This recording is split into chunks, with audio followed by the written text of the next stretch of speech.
En el primer parcial nosotros vamos a ver las primeras 5 unidades de la cátedra, lo que son los conceptos generales de la información financiera, que es la clase anterior, que el video está subido, lo pueden ver, incluso está el PowerPoint, y ahora vamos a repasar algunos conceptos que vimos. La unidad 2 es la que vamos a desarrollar ahora, las organizaciones y las empresas. La unidad 3 es un análisis contextual del entorno, que la van a ver con el profesor Rafael el jueves que viene, y la unidad 4 es el análisis del sector específico en el que se desenvuelve la empresa, que también la van a ver con Rafael, y lo mismo que el análisis de la estructura patrimonial. Igual después, conmigo vamos a ver una clase de repaso, porque va a ser previa al examen parcial, en la que Claro, vamos a repasar. lo tenemos hoy y Sin después hacer. la clase anterior al parcial nomás, porque después tenemos 3 clases con el otro profesor. Sí, ¿O no? sí, nos vemos después. Vamos a llegar al parcial con 3 clases mías, 3 clases de Rafael, pero vamos a ver un repaso. Vamos a aprovechar para repasar antes de evaluarlo, ¿sí? Voy a Y buscar unas hojas, porque me van a ver que desaparezco. Ahí vengo. Por eso es importante, chicas, que vayan leyendo el material, porque después se amontona mucho material. Sí, Y que el del vayan libro, preguntando. de Sí. Newton no lo terminé de leer, me falta un par de hojas para terminarlo. Ah, ¿lo Pero leíste? Muy bien, ¿eh? sí, lo empecé a leer, pero igual me falta un par de hojas todavía. Igual el PowerPoint está basado en ese libro, porque hay cosas que estaban o sea, todas las cosas que estaban en el PowerPoint estaban en el libro. Sí. La realidad es que si vos sabés Fuller-Newton, en el examen final tendrías que andar bien. Si sabés Fuller-Newton. Obviamente es un libro largo, es un libro extenso. Yo hoy subí unas notas de cátedra de este tema, de las organizaciones y las empresas. Subí un material de Macario, que es lindo, porque les habla de la función financiera de la empresa y hace un análisis de la Argentina. No son análisis muy largos, es decir, son pocas hojas, y yo obviamente les recomiendo que lean. Y después subí un libro completo de identidad de las organizaciones, que honestamente lo subí porque está en el programa, está dentro del material de la cátedra, pero honestamente, completo al libro, no se preocupen demasiado, ni para el parcial, ni para el examen final, van a tener dificultades si no leyeron ese libro. Pero es un libro completo, es un libro que está dentro de la bibliografía y yo aproveché para subirlo, porque está dentro de la bibliografía, pero que habla fundamentalmente de una tesis que tiene este autor respecto de la identidad de las organizaciones. Entonces es un poco como que se lee en todo un libro para la unidad 2, y aún así es incompleto de la unidad 2. Entonces yo les diría, lean el material de las notas de cátedra, que yo les dije son 4 hojas, lean la función financiera de Macario, que creo que son 24 hojas, y con eso, más el Power, más mis explicaciones, más obviamente Fuller-Newton, tienen este tema de análisis económico y financiero de los estados contables, la unidad 2, más o menos la tienen manejada. Yo les subí además un pequeño video muy cortito, de 2 o 3 minutos, que explica las 5 fuerzas de Michael Porter, que es un tema importante que suele aparecer tanto en el parcial como en los exámenes finales. Y ahí está explicado, así de una manera muy sencilla, la importancia de esas 5 fuerzas. Obviamente, si leen Michael Porter, fantástico. Si ya lo leyeron para otra cátedra, fantástico. Pero bueno, es un libro complejo de administración y nosotros acá, sobre todo, estamos viendo de lo que es análisis económico y financiero, y el tema lo vemos como al costadito, no lo vemos de fondo, digamos. ¿Sí? Pero es un tema muy importante. Bueno, y con respecto a lo que vimos en la clase anterior, nosotros vimos los conceptos generales. Como administradores financieros vamos a hacer un análisis respecto de la situación patrimonial, de la evolución patrimonial y de la evolución financiera de la empresa. Ustedes tienen que saber contestar si alguien les pregunta, por ejemplo, ¿de dónde saca información un analista para saber cómo está la situación patrimonial? Y obviamente la respuesta ustedes la tienen que saber, es muy simple. Decir, bueno, analizo el estado de situación patrimonial. Si analizo el estado de situación patrimonial, voy a saber cómo está la situación patrimonial de la empresa. Y si decimos de la evolución patrimonial, ustedes tienen que saber, porque esa formación ya la tienen, que la empresa presenta un estado de evolución del patrimonio neto, y ahí tengo la información suficiente para evaluar la evolución patrimonial. Y si preguntamos por la evolución financiera, ahí tienen que tener en cuenta que las empresas presentan, acuérdense, el estado de origen y aplicación de fondos, o el estado de flujos de efectivo, o lo que también conocemos como cash flow o flujo de fondos. Esos datos son muy importantes para conocer la evolución financiera de la empresa. Esos temas, chicos, pueden salir en un examen final, les podemos preguntar, y obviamente los tienen que saber porque son temas básicos. Por eso los vemos en la unidad 1. Entonces, ¿de dónde vamos a sacar la información? No solo de los estados contables, sino que vamos a tener en cuenta otros informes contables, vamos a tener en cuenta las normas contables que se aplicaron, cómo se aplicaron esas normas, vamos a ver informes de exámenes de los estados contables. Yo acá les hago una pregunta, a ver, ¿qué informe de estado contable ustedes conocen?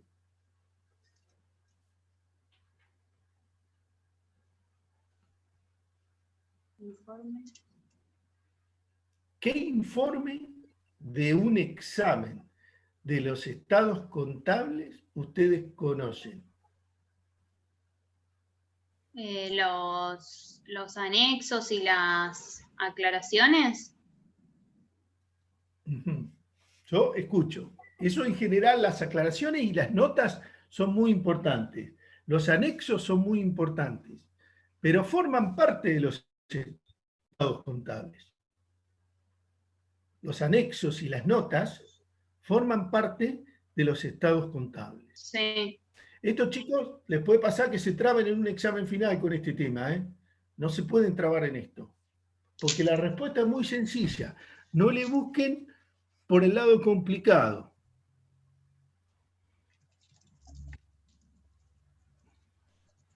Ninguna de las dos recuerda. Bueno, recuerden, chicas, que en la carrera ustedes van a estudiar una cátedra, no la tuvieron todavía, pero ya la van a estudiar, que es auditoría. Y ustedes, cuando se reciban como contadores, además de hacer los estados contables y firmar el balance, van a poder también hacer el informe de auditoría. ¿Sí? ¿Lo conocen al informe de auditoría, por lo menos? Sí. Bien. Entonces, un analista de los estados contables siempre va a analizar el informe del auditor. Cuando ustedes lo van a ver más adelante a esto, pero hoy, o sea, más adelante cuando sigan en la carrera, pero hoy lo tienen que saber contestar. El auditor, cuando hace su informe, emite un dictamen. Ese dictamen que emite sobre los estados contables que evaluó puede ser favorable en el sentido de decir, para el auditor, los estados contables reflejan razonablemente la situación económica y financiera de la empresa. Puede ser un informe con salvedades, donde dice, el auditor dice, los estados contables reflejan parcialmente la situación económica y financiera, y hace una serie de observaciones. Y también el informe del auditor puede ser un informe desfavorable y decir, los estados contables no reflejan razonablemente la situación económica y financiera de la empresa. Así que, si tenemos el examen del auditor, que es obligatorio, porque por ley todas las empresas, además de tener los estados contables, tienen la obligación legal de hacer una auditoría. ¿Sí? Lo que pasa, que yo lo dije en la clase anterior, que habitualmente cuando ustedes sean contadoras y las contraten, pongámosle, yo tengo una empresa, las contrato a ustedes para que me hagan el balance, y ya que estamos, las contrato a ustedes para que hagan la auditoría. Entonces, ustedes me hacen el estado contable, me cobran por los estados contables que me hicieron, y me hacen la auditoría, el informe de auditoría, y me cobran por el trabajo de auditoría. Ahora, si ustedes hacen el informe de auditoría, ¿qué van a poner? Van a poner que está todo bien, porque si el balance lo ¿La hicieron auditoría ustedes, no la tiene que hacer un tercero? no es obligación que un tercero haga la auditoría. O sea, el mismo contador que firmó los estados contables puede hacer la auditoría y puede hacer el Y pero va a informe. poner que está todo bien. Y obviamente va a poner que está todo bien, porque si hizo los estados contables va a poner que hizo todo. Igual lo pueden hacer, ¿eh? O sea, ustedes pueden hacer el estado contable y pueden hacer un informe de auditoría parcialmente desfavorable o desfavorable, porque dicen, bueno, yo hay cosas que me generan dudas. O sea, y a veces sucede. Se supone que el contador es independiente y por más que le paguen, va a emitir el juicio que corresponda. Pero el hecho de que nosotros analicemos un juego de estados contables firmado por un contador y analicemos la auditoría firmada por el mismo contador, ya tendría que ser una señal diciendo, bueno, esto es una cosa distinta a si hay otro auditor o otra empresa que hizo el informe de auditoría. ¿Sí? Pero bueno, es un detalle que ustedes siempre lo tienen que saber y que lo tienen que contestar cuando les hagan estas preguntas. ¿Sí? El informe de los administradores es un informe que está siempre, si ustedes se fijan, en cualquier empresa importante, hay lo que se llama una memoria, y una memoria que generalmente los administradores cuentan todo lo que pasa en la empresa, cómo se encuentra, cómo van los negocios. Ese es un tema que también lo tenemos que tener en cuenta. Bueno, esto no se olvide nunca de mencionarlo. Los estados contables tienen limitaciones. Toda la información contable tiene limitaciones. Entonces, cuando nosotros hacemos un análisis económico y financiero y nos basamos en los estados contables, tenemos que ser conscientes que los estados contables siempre tienen limitaciones. Limitaciones, acá pusimos algunos ejemplos, porque los preguntamos, y bueno, ¿qué puede pasar con los estados contables? Bueno, pueden tener problemas generales, que problemas generales quiere decir que están mal hechos, o que están mal armados, puede faltar comparabilidad, por ejemplo, yo tengo un balance irregular, en el sentido de que la empresa empezó, el primer balance tiene 4 meses, el segundo balance de 1 año, entonces está bien, tengo 2 juegos de balance, pero no los puedo comparar unos con otros. también puede pasar que cambian las normas contables. Entonces, un balance fue hecho con una determinada norma contable. ¿Está bien hecho el balance? Sí, está bien hecho porque está hecho de acuerdo a las normas contables que estaban vigentes cuando se hizo ese balance. Pero este otro balance está hecho con otras normas contables, que son distintas con las que se hizo el balance anterior. Entonces no los podemos comparar cuando hacemos el análisis o tenemos problemas para comparar. En ese caso, como analistas, tenemos que modificar los datos. Sí los podemos modificar a los efectos de poderlos comparar. ¿Qué puede pasar? Bueno, que los balances no estén ajustados por inflación. Esto es bastante común y lamentablemente en Argentina, como ustedes saben, la inflación es muy importante y nosotros no la podemos despreciar como pasa en Alemania o en Japón, donde dicen, bueno, sí, no tienen en cuenta la inflación, no me importa, las cosas estaban más o menos, en un año subieron un 1%, lo despreciamos, no lo tenemos en cuenta. En países como los nuestros, la omisión de ajuste por inflación nos genera un gravísimo problema. Tenemos que ajustar los números. El analista que tiene que hacer es agarrar los números, cambiarlos para poderlos comparar. La omisión de consolidar tiene que ver con los grupos empresarios. Vieron que hay empresas que son controlantes, otras empresas que están controladas, y legalmente las empresas están obligadas a presentar un balance consolidado. No siempre sucede, no siempre sucede. A veces los balances consolidados no están bien hechos, ¿sí? Esto pasó, bueno, con la última quiebra más o menos importante que hubo en Argentina, que es la de Vicentín, que también era una empresa con muchas sociedades controladas, ¿no? Los balances consolidados no están por ningún lado, no aparecen o están mal hechos. Esto lamentablemente sucede y como analistas económicos y financieros nos tenemos que dar cuenta, por ejemplo, que los balances no están correctamente consolidados o no están consolidados. Si leen material lo van a ver, yo no me puedo detener demasiado en este tema. Profe, le hago una pregunta. Sí. Si una empresa que tiene que consolidar no lo hace, ¿por cuántos años puede no hacerlo y que nadie se dé cuenta? Y lamentablemente lo hace porque los socios no se lo exigen y lo que es la Inspección General de Justicia en general no inspecciona a las empresas.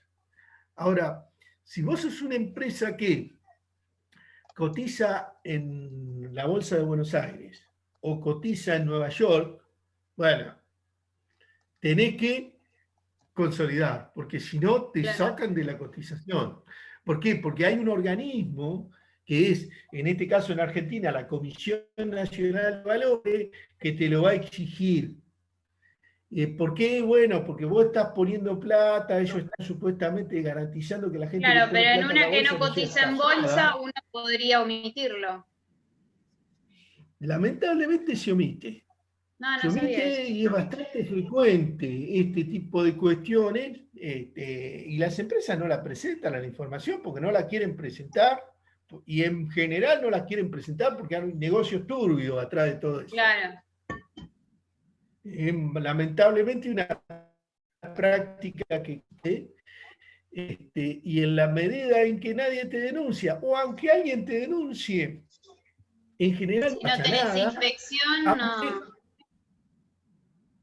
Claro, claro. Y aunque acá como profesionales, yo siempre les digo, ojo, nosotros como profesionales en ciencias económicas, tenemos un título, no podemos firmar cualquier cosa por el que paguen, podemos perder el título por ejercer mal la profesión, ¿no? Y ahora, yo lo dije varias veces, se lo recuerdo, con la aplicación de la ley penal tributaria, podemos ir a la cárcel. Esto, ya hay contadores que han ido a la cárcel por firmar, digamos, un balance que no es correcto. Así que tengan mucho cuidado con este tema de que alguien les paga para firmar un balance y ustedes firman cualquier cosa, no lo pueden hacer. Y en este tema de hacer un análisis económico y financiero de los estados contables, también, por el hecho de que les paguen, ustedes no pueden perder la independencia, tienen que poner lo que tienen la convicción que hay que poner, no pueden poner cualquier cosa. Bueno, en esto, siempre hablando de temas de la unidad 1, el analista puede ser externo o interno. Los dos análisis se hacen. El externo, obviamente, va a tener información de afuera, por lo tanto, no va a tener acceso a determinada información. Por eso yo les digo, si ustedes están trabajando en este ejercicio práctico, hay información que tienen, información que no tienen, eso no significa que no pueden hacer el análisis lo hacen. Ahora, en el informe siempre se ponen limitaciones del análisis. Entonces, en esas limitaciones se pone, a esta información no accedimos, punto. O a la información que accedimos nos genera duda porque no la pudimos contrastar con otra fuente de información. Y en general, las empresas no dan información a un externo. Es muy difícil. Pues hay casos, sí, por ejemplo, si son inspectores de la AFIP, si son inspectores de los sindicatos, a veces un banco que les va a dar un préstamo y los está analizando, y bueno, ustedes como empresarios son los más interesados en que el banco les dé la plata. Entonces el banco les pide información y ustedes se la tienen que dar. No tienen otra, porque están pidiéndole plata. Si no, el banco les dice, yo plata no le doy.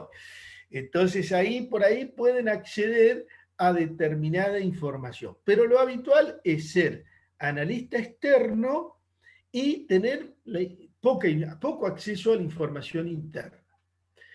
Cuando haces un análisis interno, que también es un análisis válido, se supone que tienen acceso a la información y que tienen acceso a mucha más información, aunque hay casos que por cuestiones de celo no le dan los datos. Esto también suele ocurrir, porque en una empresa nadie quiere que lo controle. Entonces, cuando le empiezan a controlar, esa persona no quiere que lo controle, entonces no da información, la tiene ahí bajo llave, la tiene en su computadora, la tiene en su cajón y no quiere dar esa información para que los demás lo controlen o se den cuenta de que está haciendo alguna cosa mal o lo que sea. Pero en general, a la pregunta teórica, el analista interno, ¿qué tiene? Y tiene acceso a información interna. Entonces el analista interno sabe a cuántos días vende la empresa, cuál es la política comercial, cómo trabaja con los proveedores, a cuánto les paga. Todos esos datos el analista interno los tiene, por ahí el analista externo no tiene acceso a toda esa información. Una cosa que solemos preguntar en el examen final y que se pierden mal es, a usted lo contrataron como analista, ¿cómo planifica su trabajo?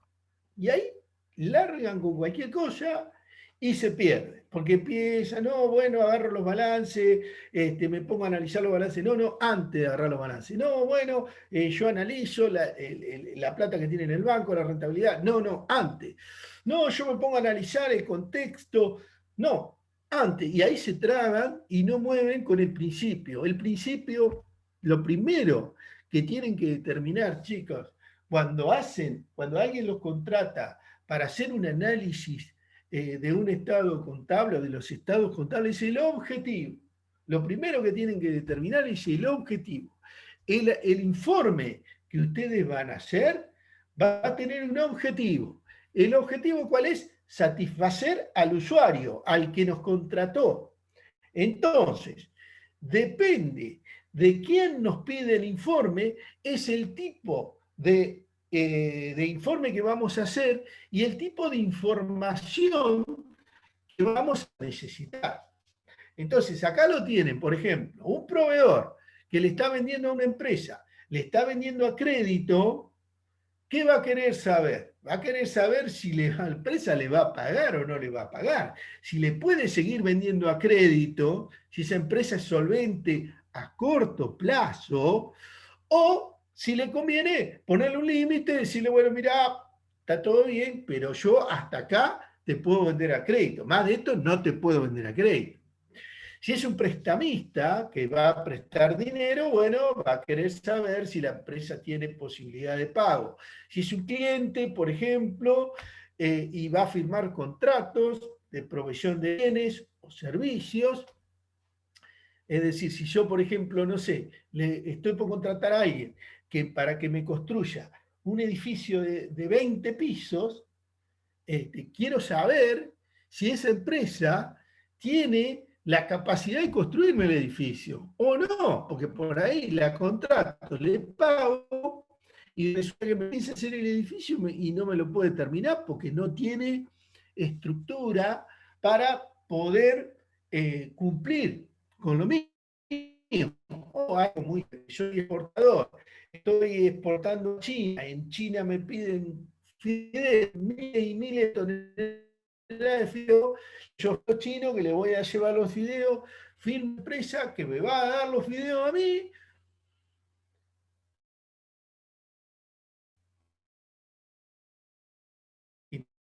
Entonces, quizás Profe, se le está cortando ahí, se le cortó recién. Sí. Quedó duro. Bueno, puse otro ejemplo. Puse un ejemplo, Nazaret, diciendo, yo por ejemplo soy un exportador, quiero exportar a China, fideo, contrato o sea, hago un contrato con los chinos, listo, me van a comprar miles de toneladas de fideo, listo, ya hice el negocio, firmé. Después firmo con otra empresa, ¿vos me vas a vender los fideos? Sí, miles de toneladas de fideo, miles de toneladas de fideo. Entonces yo le pido a alguien, a ustedes por ejemplo, que me analicen esa empresa, que me analicen los estados contables, si me va a poder fabricar los videos y darme los videos en tiempo y forma para vendérselo a los chinos. ¿Se entiende? ¿Cuál es que los objetivos del trabajo que ustedes van a tener que hacer es muy distinto? ¿Cómo tienen que planificar la tarea? No es lo mismo si es un inversor que quiere comprar acciones o un accionista mayoritario. ¿Qué quiere saber? Quiere saber si el administrador está administrando bien o está administrando mal, si le roban o no le roban. Un órgano de fiscalización, por ejemplo la AFIP, que quiere saber si me está pagando los impuestos correctamente o no me los está pagando, me está haciendo fraude. Un auditor de los estados contables que tiene que hacer la auditoría y quiere saber si esos estados contables están bien hechos, si se cumplen, por ejemplo, con las normas contables profesionales o con las normas internacionales de contabilidad. Una calificadora de riesgo que va a querer, por ejemplo, saber si esa empresa es confiable para que un accionista invierta o para comprar obligaciones negociables de la empresa. También se pueden pedir análisis económicos y financieros de los estados contables, por ejemplo, para hacer una nota periodística o para hacer un trabajo de investigación o simplemente una tarea de investigación. Entonces, eso es lo primero que tienen que hacer ustedes. Acuérdense, fijar el objetivo de mi trabajo. Y el objetivo de mi trabajo va a depender de quién me contrató, de quién es mi cliente que me pone la plata y que a función de esto yo voy a planificar mi tarea. Después, un tema que siempre sale en el examen final es qué tipo de perfil tiene que tener el analista. Esto lo pueden estudiar, es muy fácil. El analista tiene que saber de economía, obviamente, tiene que saber de contabilidad, tiene que ser una persona responsable, tiene que conocer las normas contables, tiene que saber las normas internacionales, tiene que saber de informática, tiene que estar muy actualizado. Obviamente tiene que actuar con un sentido ético y profesional, como yo les decía, no puede una persona hacer un análisis simplemente porque le pagan y hacer lo que quiere el cliente porque el cliente le pide que sea así. Y siempre recuerden que para ser analista no se requiere un título. O sea, así como dijimos que para ser auditor hay que ser contador público, hay que tener el título, para ser analista no se requiere ser contador público. Es decir, un periodista, por ejemplo, puede hacer un análisis de los estados contables y puede publicar en el diario una nota analizando los estados contables de la empresa. Pero siempre digan que por las características, por el perfil que se requiere para ser analista de los estados contables, hay que ser contador. Porque los contadores son los únicos profesionales que realmente cumplen con el perfil requerido para hacer el análisis. Bueno, una vez que leímos los estados contables, y ya sabemos cuál es nuestro objetivo, vamos a analizar esos estados contables y vamos a evaluar de esos estados contables la integridad, tiene que estar todo lo que necesito, confiabilidad, que la información sea confiable. Yo les puse ahí en el Power anterior una serie de, que están en la bibliografía, una serie de datos y de indicios que nos hacen a mí, a un analista, desconfiar y pensar que efectivamente los datos que están en los estados contables no son confiables, y lamentablemente muchas veces los estados contables no son confiables, y la representatividad, si eso refleja razonablemente la realidad de la empresa. Bueno, precisamente hacemos tareas preparatorias, reexpresamos todos los estados, porque como yo les decía, el hecho de que los estados contables, por ejemplo, no estén ajustados por inflación, no quiere decir que no podemos hacer el trabajo. Lo que vamos a hacer es cambiar los números. Los ajustamos por inflación y a partir de poder reexpresar esos estados contables, de arreglar las cosas que están mal, hacemos el análisis.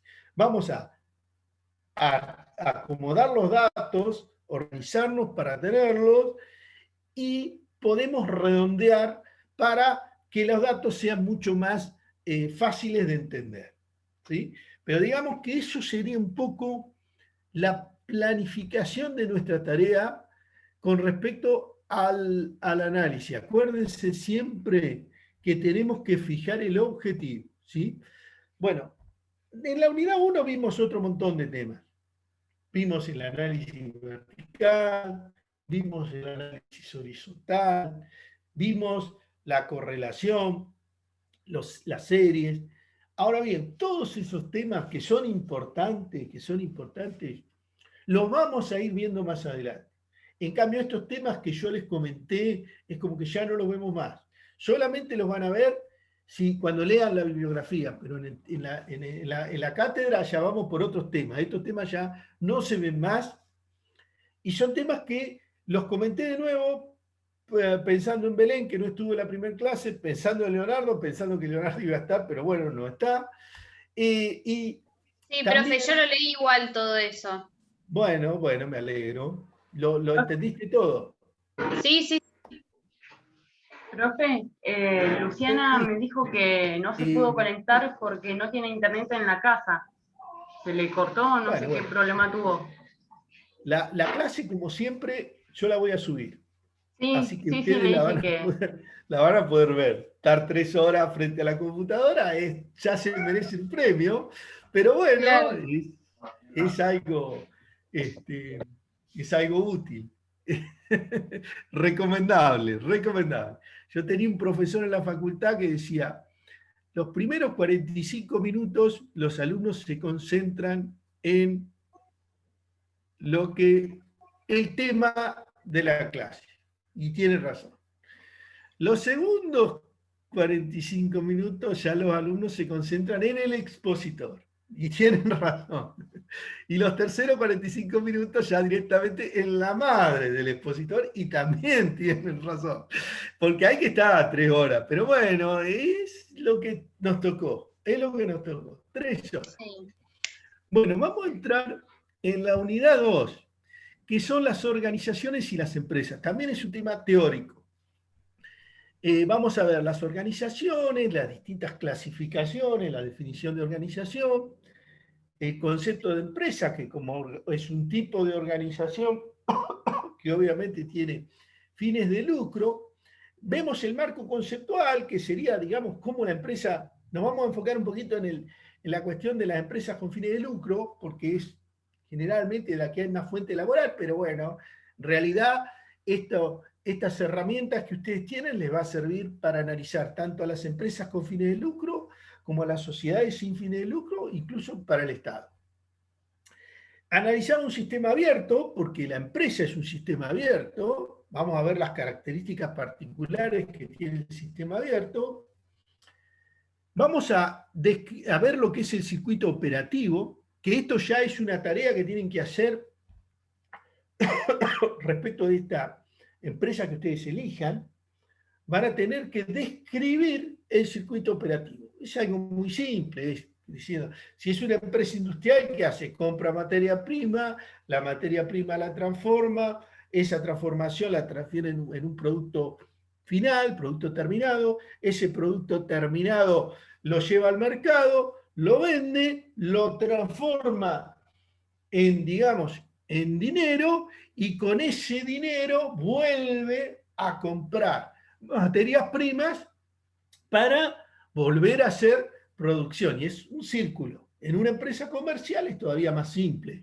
La empresa comercial, ¿qué hace? Compra mercadería, esa mercadería la vende y con eso consigue dinero para financiar ese proceso. Eso es el ciclo operativo. ¿Sí? Vamos a ver las diferencias que hay entre el ciclo operativo, el ciclo contable y la importancia que tiene el ciclo financiero. Garantizar una estructura de financiación que me permita a mí que ese circuito operativo se pueda hacer con normalidad, porque esa en definitiva es el objetivo de la empresa y es lo que la empresa trata de lograr, que es obtener utilidades. Así que ese una consulta. Sí. Por ejemplo, la empresa que yo tengo operaría justamente con este circuito. ¿Lo explico en el trabajo? ¿Se puede explicar o no? Sí, lo tendrías que explicar con tus propias palabras. Yo te reitero, tanto en la unidad 1 como en la unidad 3, en la clase 1 y en la clase 3, vos tenés 2 trabajos que hicieron en estos que yo te digo de grado, donde ahí explican la empresa, a qué se dedica, cómo hace la comercialización, cómo trabaja, cómo produce. Creo que una es eléctrica, produce electricidad, la vende a los usuarios. Es eso el ciclo operativo. Obviamente, esto lo vamos a ver más adelante, ¿eh? Más adelante. No es que lo tienen que hacer ahora. No lo tienen que hacer ahora. Pero después, nosotros lo que vamos a ver por ahora es lo importante que es el circuito operativo. Porque, bueno, después lo vamos a relacionar con la rentabilidad. Vamos a ver que las ganancias tienen que ver con los márgenes, la diferencia entre el precio de compra y la venta, pero también en la rotación. Vieron que si una empresa vende mucho, puede ganar poco, digamos, por cada unidad vendida, pero eso le da más rentabilidad. Y si a su vez la empresa tiene poca rotación, pero mucho margen, pues, bueno. Entonces ahí está todo ese ciclo operativo. Y en los ejercicios que les vamos a dar más adelante, van a tener que calcular la rotación de las materias primas, van a tener que calcular la rotación de los activos, van a tener que calcular la rotación de los clientes, van a tener que calcular la rotación de los proveedores. Y ustedes me van a decir a mí, pero yo en la empresa, ¿cómo sé cuánto tiempo tarda la mercadería en empezar, recorrer, salir, volver? No lo puedo saber. Lo mismo van a decir, ¿cómo sé a cuántos días paga esta empresa a los clientes? Si la vende al contado, si vende a 15 días, a 20 días. Y me van a decir, ¿cómo sé si los proveedores cobran a 30 días? Bueno, se puede, porque los analistas externos, como no tienen esos datos, un analista interno puede saber a cuánto vende, cada venta que hizo, todo. Pero un analista externo, igualmente, por ejemplo, si yo tengo acceso, supongamos, ¿no? Al extracto bancario, más o menos me puedo dar cuenta por los pagos a los proveedores. Sí, igual nosotros lo vamos a ver después. Hay fórmulas. Entonces, vos primero vas a tener un dato, las ventas, porque ese dato está. ¿De dónde vas a sacar las ventas? Del estado de resultados, donde hay un renglón que dice ventas. Bien, muy bien, ventas. Entonces vos ya sabés cuánto vende la empresa. Ya es un dato, ¿eh? Es un dato muy importante. Y vos decís, bueno, ¿y los clientes? ¿A cuántos días le vende a los clientes? Bueno, si vos supieras cuánto es lo que los clientes te deben, ¿no? Vos podés más o menos saber cuántos días tarda en pagarte ese cliente las ventas, porque tenés esos dos datos. Después tenés los 365 días del año. Entonces lo que hace un analista externo es suponer, acá parte de un supuesto, decir, bueno, si la empresa a fin de año tiene deudores por ventas de 1 millón, bueno, vamos a suponer que durante todo el año tuvo 1 millón, eso es una cantidad que se mantiene todo el año. Me deben 1 millón de pesos. Bueno, a partir de ese supuesto, pueden sacar la rotación de los clientes, de los deudores por venta, y pueden sacar cuántos días tarda la empresa en pagarle a los clientes. Pero no se preocupen en lo siguiente, lo vamos a ver a eso, le vamos a dar la fórmula, le vamos a decir cómo sacar las cuentas.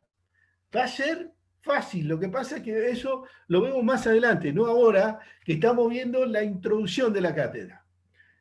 O sea, ustedes teniendo el estado de resultados, teniendo el balance, van a poder saber cuántos días es lo que la empresa en promedio le financia a los clientes. Y van a saber en cuántos días en promedio la empresa le financia a los proveedores. Los proveedores me dan 30 días, 20 días, 10 días. Porque también hacemos el mismo supuesto. Nosotros les vamos a dar la fórmula y ustedes lo único que van a tener que hacer es sacar cuentas. Después, lógicamente, tienen que tener la capacidad de interpretar eso. ¿Sí? Que eso algo ahora vamos a ver, pero también lo vamos a ver más adelante. Bueno, empezamos por el principio. Las organizaciones, definición de organizaciones, características, tipos. Bueno, ustedes lo vieron en contabilidad, vieron que les enseñan ente, y dice, ¿por qué me habla de ente? Bueno, es así, ente es una persona humana o puede ser una persona jurídica que tiene objetivos que cumplir y que necesita recursos o medios que usa, tanto humanos como materiales, para cumplir con esos objetivos. Ustedes tienen que tener claro que si existe un ente, existe lo que se llama patrimonio. Por eso es, digamos, un ente. ¿Sí? El ente puede ser una organización sin fines de lucro, puede ser el Estado, puede ser una empresa privada, puede ser una empresa mixta. Por eso usamos la palabra ente. ¿Sí? Pero digamos, si ustedes tienen que, alguien le dice, ¿qué es un ente? Y el ente es una persona humana o jurídica, que tiene un objetivo y que usa recursos materiales humanos para cumplir con esos objetivos. Punto. Eso es un ente. ¿Qué es una organización? Bueno, una organización es lo mismo, un grupo de personas que trabaja con un propósito en común. ¿Qué características tienen las organizaciones? Bueno, son un sistema social en el sentido de un conjunto de personas que se relacionan, utilizan recursos para cumplir sus objetivos, tanto recursos materiales como humanos, recursos materiales, capital, materia prima, maquinaria y muebles, humanos, los empleados, los directivos. Tiene actividades coordinadas, o sea, son actividades que están hechas en forma armónica, en forma lógica, en forma previsible, en forma corregible, en el sentido de que con esas actividades cumple sus objetivos. Persigue precisamente un objetivo y tiene un contexto. El contexto es el ambiente externo de esa organización. Esas serían las características de las organizaciones. Tipos de organizaciones. Bueno, las organizaciones pueden ser formales o informales. Se supone que usted esto ya lo sabe. Las organizaciones informales, lamentablemente, son más comunes de lo que uno imagina. Incluso dentro de las empresas suele haber muchas organizaciones informales. No debería, pero la realidad existe mucha organización informal. Y dentro de las organizaciones formales, ustedes lo estudiaron en administración, nosotros no nos vamos a detener demasiado en este tema. Tenemos la organización lineal, ¿no? Tenemos claro cuál es la unidad de mando, hay un jefe arriba, tac, la línea para abajo. La organización funcional, donde ya no es lineal la empresa, digamos, de tipo burocrática, sino que empezamos a tener departamentos o funciones, entonces ahí se pierde un poco la unidad de mando. Pero sí tenemos especialistas en venta, especialistas en marketing, especialistas en finanzas, especialistas en compra. Bueno, entonces esos especialistas tienen autoridad para su especialidad. Ahí se pierde un poco este sentido de la unidad de mando. La organización línea staff es un poco, tenemos una organización lineal, en el sentido que hay unidad de mando, pero tenemos un staff que son los que asesoran. Es un grupo de consultores que están permanentemente asesorando. Y la organización por comité es una organización donde se forman por áreas comités, donde se debate, es todo muy democrático y las decisiones se toman en conjunto. Pero digamos, esto es una definición de la organización. Si ustedes pueden, en el ejemplo de la empresa, identificar qué tipo de organización tiene, mejor. Si no lo pueden identificar, no se preocupen demasiado. Pero digamos que en general este es un dato. Algunos dicen que la organización lineal no sirve, lo habrán estudiado en finanzas, otros te van a decir que la organización por comité no sirve, porque es un lío bárbaro, porque se juntan, discuten, entonces falta. Pero sí, un analista tiene que tener en cuenta que una empresa tiene que tener una dirección y esa dirección tiene que tener liderazgo para poder manejar la empresa. Porque si el liderazgo de la empresa no funciona, la empresa va a terminar funcionando mal. Y eso el analista lo tiene que tener en cuenta. Bueno, de acuerdo a las organizaciones, de acuerdo a sus tipos, es la clasificación, chicas, de las empresas, que ustedes la saben. Se los digo porque está en el programa. De acuerdo a las actividades comerciales, industriales, financieras y de servicio, de acuerdo al tamaño, grandes, medianas y pequeñas. Acá hay mucha bibliografía. Algunos te dicen, bueno, menos de 10 empleados, microempresa, entre 10 y 30, pequeña, hasta 50, mediana, más de 100, grandes. Eso es totalmente subjetivo, pero sí tienen que tener en cuenta que un analista debe identificar si la empresa es grande, mediana o pequeña. Eso es muy importante en el análisis. Bueno, el tipo de conformación legal de la empresa, se supone que ustedes lo saben. Yo no me voy a poner a hablar sobre empresas unipersonales, SRL, sociedades anónimas. Son temas que ustedes ya deberían saber. En general no salen ni en los parciales ni en los finales. El ámbito, si son empresas internacionales, nacionales o locales, por su capital, si son públicas, privadas o mixtas. Es obvio que una empresa del Estado va a trabajar con otros objetivos y con otras ideas que una empresa privada. Y acá, chicos, tienen que tener en cuenta que a veces, como analistas, los van a contratar para analizar el estado contable de una empresa que, por ejemplo, era una empresa privada y de repente, no sé, pasó a ser una empresa del Estado. Por lo cual, este tema es muy importante que se den cuenta del cambio que significa para la empresa. O, por ejemplo, los contratan para analizar los estados contables de una empresa que era privada y de repente se transformó en una cooperativa, en el sentido que los dueños de la empresa ahora son los trabajadores. Entonces, no es lo mismo analizar una cooperativa de trabajo que una empresa privada con fines de lucro. Bueno, la modalidad de las ventas, las empresas pueden ser mayoristas o minoristas. Según sus fines, eso es las funciones de las organizaciones, tienen que ver con la finalidad o los fines. Las empresas pueden ser, o las organizaciones pueden ser sin fines de lucro o con fines de lucro. En general, como yo dije, nosotros en general estudiamos a las empresas. ¿Por qué? Porque las empresas son las que más estudiamos, porque es la que más fuente laboral en general da. Entonces, ¿qué es una empresa? Bueno, son individuos que unen su esfuerzo, que buscan un beneficio económico. Entonces, esta idea del lucro es lo que va a diferenciar a la empresa de otras instituciones. Precisamente en la actualidad, la mayor parte de la riqueza de una sociedad la están generando las empresas. De ahí que sea tan importante su estudio.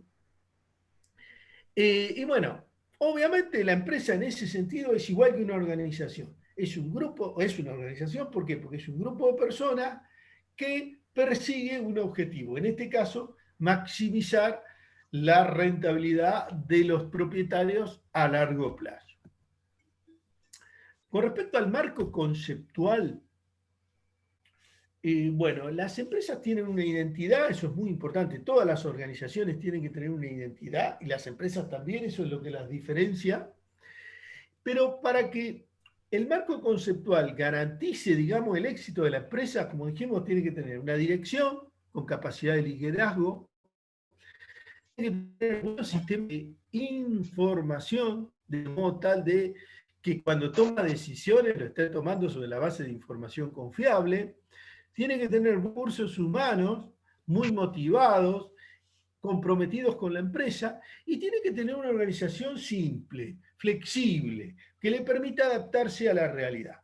Si se cumplen estos marcos conceptuales, podemos decir que la empresa va a tener éxito. Como dijimos, la empresa es un sistema abierto. ¿Por qué la empresa es un sistema abierto?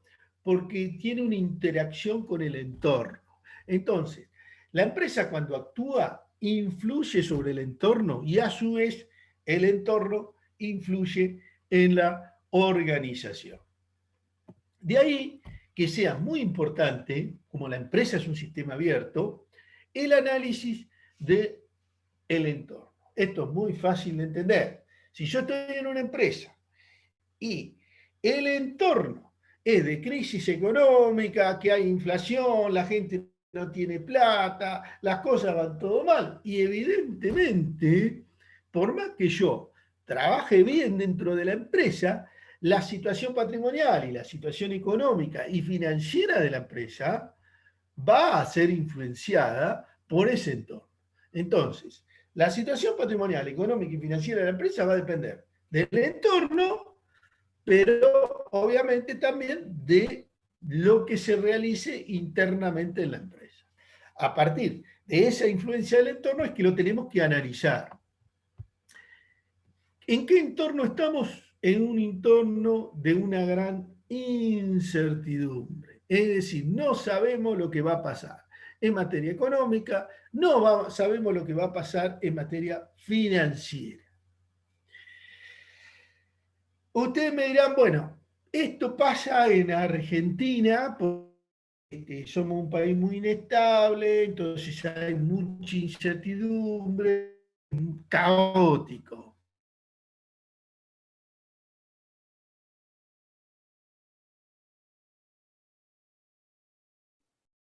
Quedó duro. Sí, me parece que sí. Profe, ¿nos escucha? Vamos.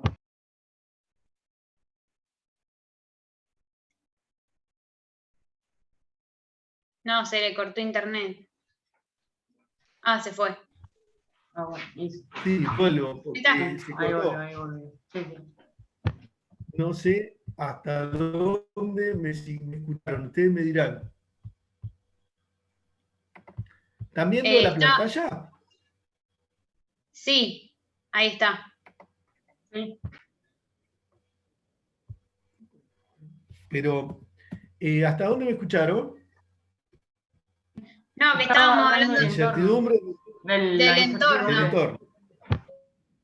Bueno, en todo el mundo existe incertidumbre. No es que en Argentina, en Japón hay incertidumbre, en Alemania hay incertidumbre, en Estados Unidos hay incertidumbre, en todo lado. O sea, el entorno en el que se desenvuelve la empresa es siempre un entorno de un gran grado de incertidumbre. En ese sentido, el analista lo tiene que tener en cuenta. En Argentina no hace falta que les explique que suben los precios, sube la inflación, sube la tasa de interés, o sea, pasan un montón de cosas. Pero eso en todo el mundo pasa y en todo lado lo tengo que analizar.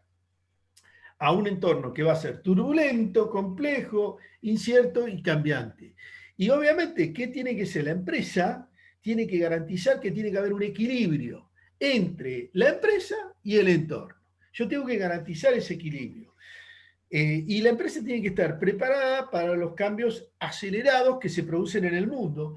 En particular, esto lo van a leer en toda la bibliografía, tenemos que tener muy en cuenta la tecnología, porque si yo me atraso tecnológicamente, desaparezco, ¿sí? O sea, les pongo un ejemplo sencillo, fácil para que ustedes lo entiendan. Yo tengo un taller de reparación de autos y aprendí a reparar autos porque me enseñó mi papá o me enseñó mi abuelo, punto. Entonces yo arreglo autos. Ahora, cuando empiezan a salir los modelos nuevos, resulta que ellos no tienen una computadora, ¿viste? Yo qué sé yo arreglo los autos bueno, el adelanto tecnológico hace que yo desaparezca, porque no puedo, es decir, cambiar de entorno, yo puedo ser muy buen mecánico, pero el entorno tecnológico cambió y yo me tengo que adaptar. Si no me adapto, desaparezco. Estos cambios, que es la sociedad en la que ustedes van a vivir, se están acelerando cada vez más. Y yo les diría, hoy ya no se puede. Antes, por ahí hace 50 años o hace 60 años, vos aprendías relojería y vivías de reloj toda tu vida. Hacías un curso de relojería o alguien te enseñó y ya está. Hoy olvídate, tenés que estar estudiando permanentemente. Y las empresas tienen que estar muy informadas y muy atentas a todos los cambios que se produzcan en el ambiente. Precisamente esas variables exógenas tienen que ver con procesos políticos, económicos, sociales. Hoy es muy fácil explicar esto porque, bueno, los políticos decís, ¿qué tiene que ver? Y te sacan un decreto que dice, los negocios de 10 de la mañana a 6 de la noche no pueden funcionar, punto. Entonces yo tengo que estar atento a eso, porque si mi negocio funciona de noche, bueno, me liquidaron. Es decir, es así. Las cuestiones sociales también se tienen que tener en cuenta. Yo por ahí acá me detengo en un tema por ahí que se supone que ustedes ya deberían más o menos conocerlo, pero yo tengo que estar muy al tanto de lo que pasa con la sociedad. Entonces, ¿en qué sentido? Y bueno, por ejemplo, hay temas que ustedes lo entienden fáciles. Si yo me dedico a, no sé, las carreras de galgo, y gano mucha plata con las carreras de galgo, bueno, tengo que estar muy atento a qué. La sociedad está cambiando. Entonces, van a empezar la Sociedad Protectora de Animales a decirme a mí, miren muchachos, los galgos son maltratados, prohibimos la actividad y me empiezan a generar problemas y me desaparece mi actividad. Entonces, si yo tengo un circo y tengo, no sé, los leones, hoy no puedo ir a ningún lado porque en ningún lado me dejan entrar porque tengo leones. ¿Por qué? Porque cambió la sociedad. Sí, sí, pero yo hace 40 años andaba con los leones por todos lados, ganaba un montón de plata, no, olvidate. Y esto pasa con temas que ustedes conocen, bueno, por supuesto con los cambios sociales en el sentido de la cambio de conducta de la gente, por ahí la gente, qué sé yo, ahora es vegana, es vegetariana, entonces si yo tengo un restaurante no puedo no tener un plato para los veganos, no puedo no tener un plato para los vegetarianos, no puedo tener un plato para los celíacos. Sí, hay que ir adaptándose a la nueva realidad, digamos. A la nueva realidad, y hay temas que son complejos les digo, les tiro un tema que ustedes seguramente conocen y se dan cuenta de que es importante, pero los temas del machismo, los temas del respeto, por ejemplo, por las mujeres, si en un negocio, como pasó, por ejemplo, la otra vez, acá un negocio que supuestamente, yo no acuso a nadie, pero vamos a ponerle, supuestamente una empleada denunció al patrón de que le había sido sujeta a acoso, a un acoso. Bueno, la gente no fue mal al negocio. ¿Por qué? Porque lo acosó, Pena supuestamente. social. Hay un castigo social y hay un cambio social, entonces yo tengo que estar al tanto de eso. Entonces, vieron que hay empresas como McDonald's que dice, bueno, no damos más sorbete porque las tortugas Contaminan, se pueden sí. morir, Por la porque contaminación.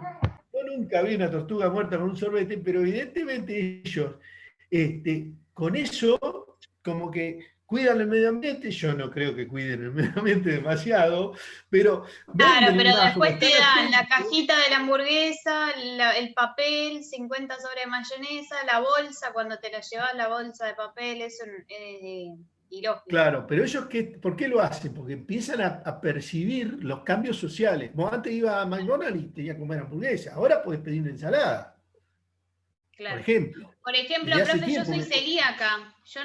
Y hay un montón de Sí. lugares, el 99% de los restaurantes no tienen menú para celíacos. Y me pasó que hace poco me fui de viaje y el único que encontré lugar para comer fue McDonald's. Que en ningún lugar, en ningún Qué restaurante controversia acá, encima.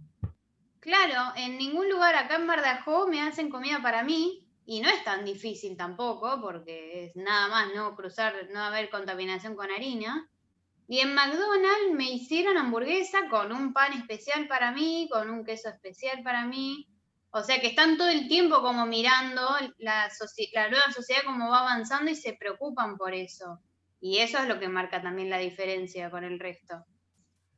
Sí, no, yo no digo, no estoy poniendo a McDonald's como ejemplo de nada. No, yo Simplemente lo lo digo porque ahora que menciono nombró McDonald's me acordé porque que es pude comer una hamburguesa. una empresa conocida y Claro. obviamente, pero por ejemplo, una empresa de seguridad el otro día contrató a un trans para hacer seguridad. Y bueno, ¿por qué lo Claro. contrata? Porque, y además no solo lo contrata, sino que lo publica, lo sacan en el diario, lo ponen en la televisión, porque bueno, vieron que hay toda una movida con identidad de género, toda la movida de los trans, toda la violencia que hay en los boliches, entonces nosotros ya tenemos incluso personal de seguridad que es trans. Bueno, como hay empresas que obviamente contratan sordos, contratan ciegos, contratan personas Sí, gente con síndrome de discapacitadas, Down.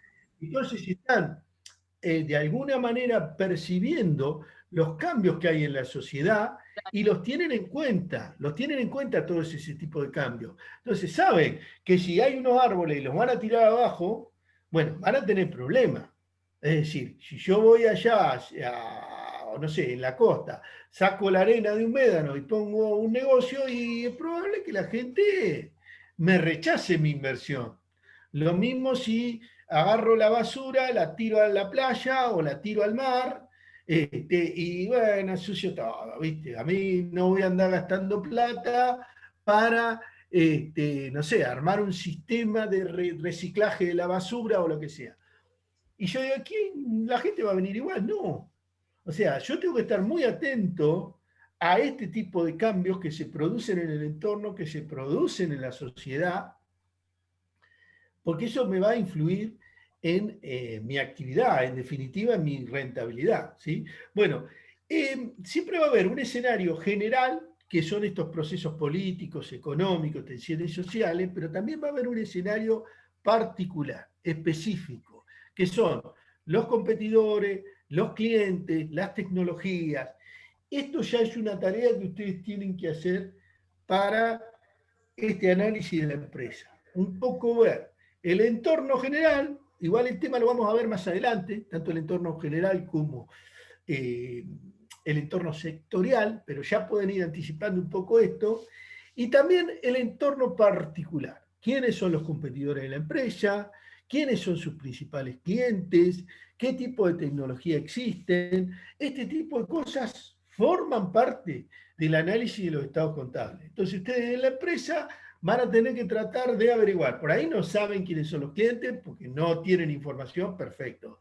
Pero competidores pueden averiguarlo, no es tan difícil averiguar quiénes son los competidores que tiene la empresa. Bueno, como yo le decía, la empresa tiene un entorno micro, que es muy cercano al de la empresa, que es la competencia, los proveedores, los clientes, los inversionistas, los empleados, y un macroentorno, que es este entorno económico, sociocultural, demográfico, político, la tecnología. Yo les dije, mucho en bibliografía de tecnología, el tema económico no necesitan que se lo explique, el sociocultural lo acabamos de ver, bueno, el demográfico tiene que ver con un tema muy importante. Si ustedes están en un lugar que cada vez hay más población, es una cosa. Si están en un lugar donde la gente se va y empieza a ser un pueblo fantasma, evidentemente es otra totalmente distinta. Y la cuestión política también tiene que ver con la política económica, con el valor del dólar, pero también con las regulaciones, porque puede pasar que mi actividad sea prohibida. Como yo les puse el ejemplo de los circos con los animales, pero hay un montón de actividades que se empiezan a prohibir porque, bueno, decisiones políticas que pueden estar acertadas o no, pero que yo las tengo que tener en cuenta. De hecho, una realidad actual con la pandemia es que muchas empresas están tratando de adaptarse a esta nueva realidad, y acá no estoy hablando de Argentina, sino del mundo, y están teniendo enormes problemas. ¿Por qué? Porque vos tenés una actividad, no sé, sos un teatro, entonces das espectáculo, esa actividad está prohibida y querés cambiar de actividad. Querés dejar de ser teatro y hacer otra actividad. Y tienen problemas de todo tipo, porque no es tan fácil pasar de una actividad a otra.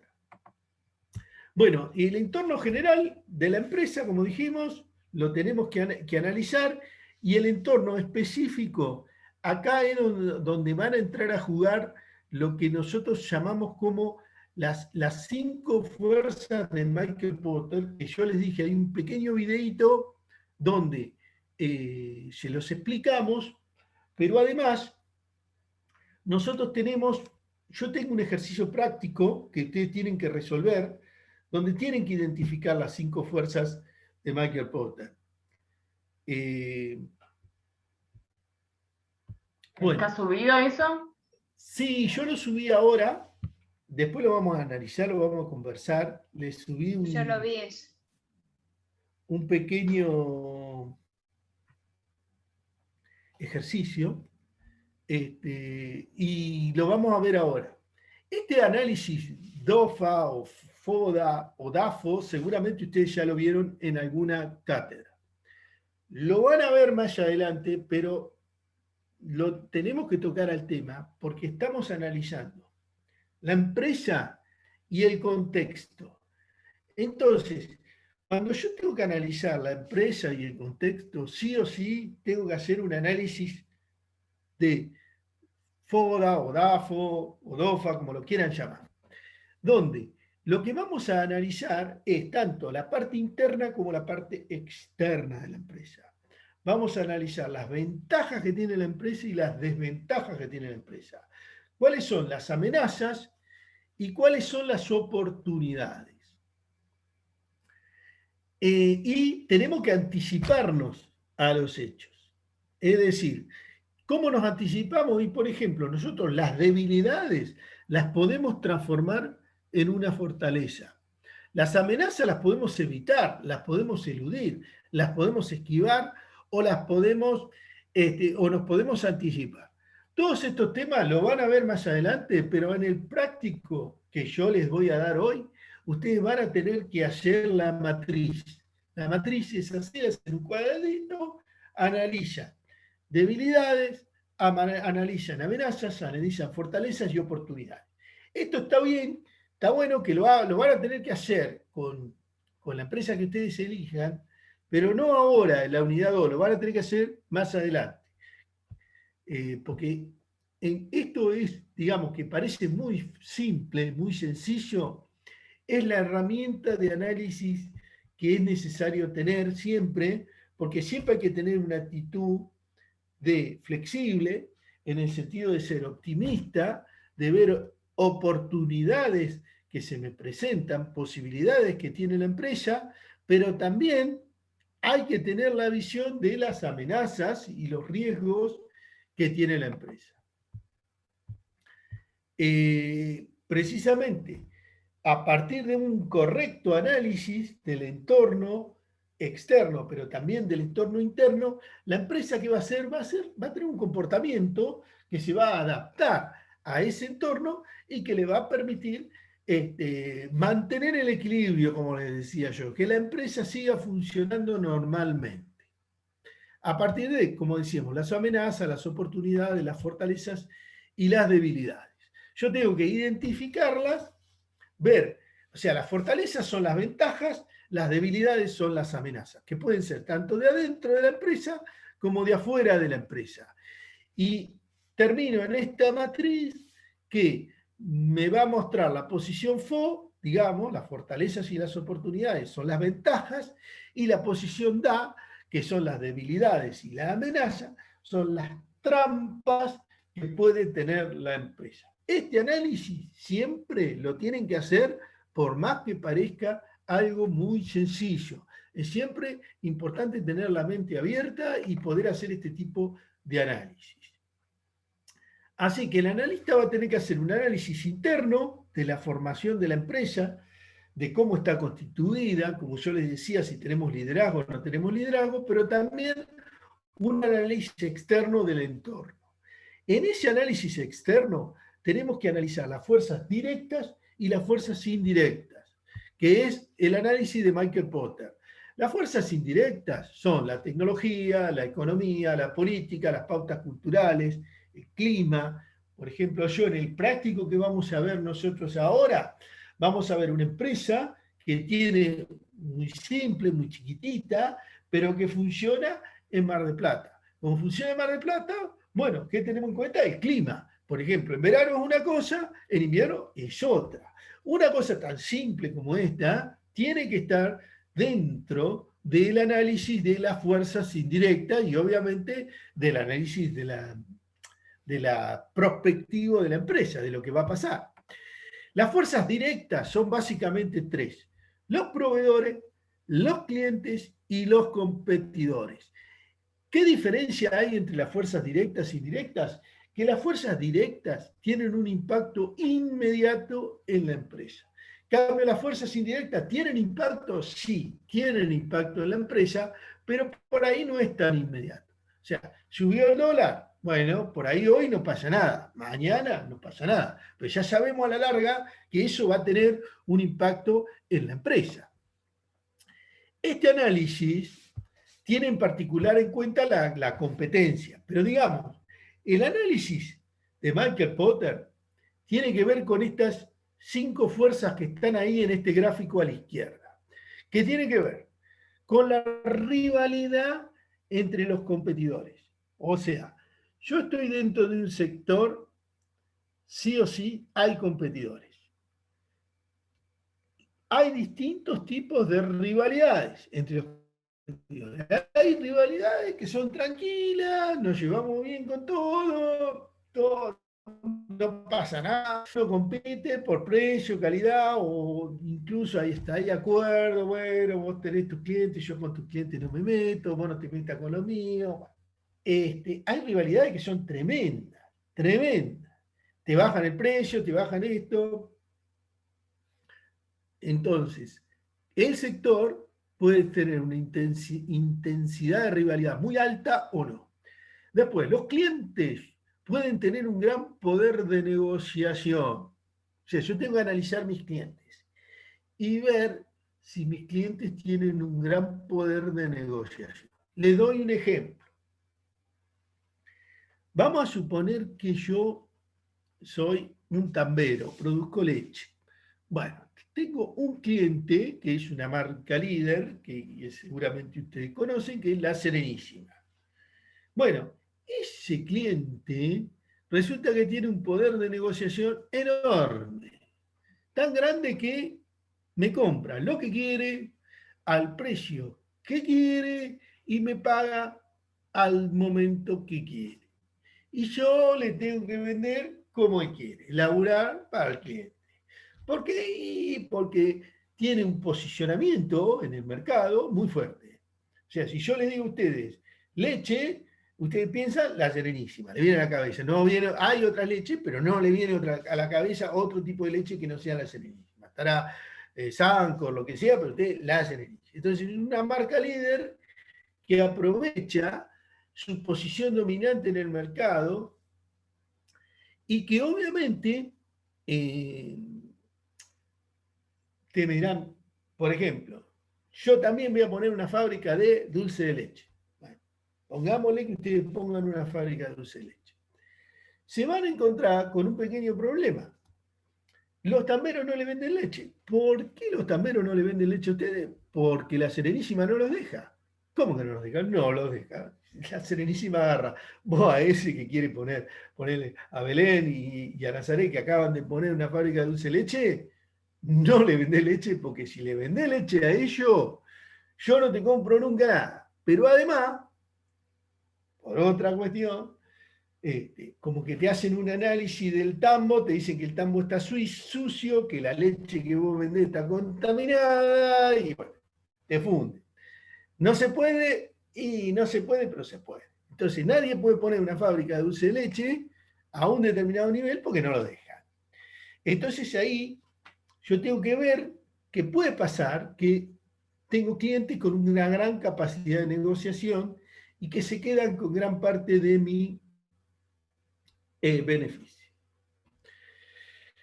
El poder de negociación de los proveedores es otra fuerza que está en el mercado. ¿Qué pasa? Pueden mis proveedores tener mucho poder de negociación. ¿Y qué pasa? Se me quedan también con mi ganancia. Les pongo un ejemplo para que lo entiendan, es fácil de entender. Por ejemplo, imagínense que ustedes tienen un canal de cable. Entonces, también son líderes del mercado, son tan buenos con el canal de cable que son los únicos. Tienen un monopolio. Por lo tanto, tienen la vaca atada, tienen 20.000 clientes y lo único que tienen que hacer es pasar y cobrar. Y ya está. Listo. ¿Qué pasa? Uno de nuestros proveedores tiene poder de negociación. Porque, por ejemplo, la gente que quiere ver fútbol. Entonces, como la gente quiere ver fútbol, si yo como proveedor de cable no tengo el canal de fútbol, pierdo mis clientes. Entonces me cobra fortuna.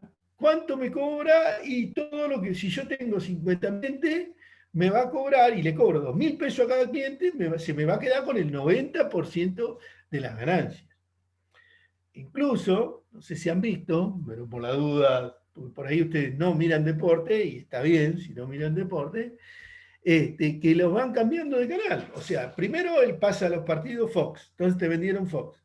Después pasa a los partidos Teis Sport, entonces te vendieron Teis Sport. Después ni Fox pasa a los partidos, después ESPN. Y después ni Fox, ni ESPN, ni TIC. Viene un nuevo canal que es PSN, te sacan toda la plata. Entonces, en definitiva, el poder de negociación de los proveedores es un tema que yo tengo que analizar, porque se me puede quedar con toda la guita. La amenaza de nuevos entrantes, siempre que tengo un negocio, tengo que tener claro que puede haber nuevos empresarios que entren al negocio y me lo arruinen. Esto fue muy común en épocas anteriores, quizá alguien se los contó. Por ejemplo, aparecieron los parripollos. Bueno, la gente ponía un parripollo y ganaba plata. ¿Qué hicieron? Todos se pusieron a poner parripollo. ¿Qué pasó? Se fundieron todos los que pusieron parripollo. Pasó, por ejemplo, cuando se puso de moda el pádel. ¿Qué hacían? Ponían cancha de pádel, ¿verdad? ¿Qué pasó? Todos empezaron a poner cancha de pádel. ¿Por qué? Porque como vieron que ustedes pusieron una cancha de pádel y están ganando plata, yo también voy y pongo la cancha de pádel. Como es fácil entrar, entran otros y al final no gana nadie. Entonces eso es un tema que yo lo tengo que analizar. Yo tengo que tener una empresa que tiene que tener una identidad, que tiene que tener una calidad, que tiene que tener algo que me diferencie, de modo tal que mis clientes no se vayan a cualquiera que ponga otro negocio parecido al mío o que sea un negocio difícil de poner, cosa que también pasa. Bueno, los productos sustitutos, se imaginan que eso es algo que permanentemente pasa. Por el ejemplo del cable, por ejemplo, me entra DirecTV o me entra en estas plataformas de streaming, y así podemos poner de cualquier cosa. Yo tengo una cafetería y resulta que o tengo una whiskería y me ponen un bar lácteo y la gente se va al bar lácteo. O sea, no tiene nada que ver, pero bueno, o sea, se fueron. Yo tenía una cafetería y ahora se van a un lugar que no venden café y puede pasar. Son productos sustitutos. Esto tiene que ver con las tendencias sociales, las tendencias del mercado a las que yo siempre tengo que tener en cuenta. En ese aspecto, estas son las 5 fuerzas que las tienen que analizar, como yo les decía, pero dentro de esto es muy importante entender lo que es la competencia. Yo voy a tener competencias directas dentro del mismo sector, indirectas, que no están en el mismo sector, pero me roban los clientes, reales, en el sentido que ya está el negocio enfrente mío y me está sacando clientes, o potenciales, que como yo les dije, puede haber una persona que ponga el mismo negocio que tengo yo, que al final para lo único que sirve es para arruinarnos los dos. Se arruina él y me arruino yo, pero a mí me arruina. Ese tipo de cuestiones las tengo que tener muy en cuenta. Así que tenemos competidores del sector, competidores sustitutos y competidores potenciales.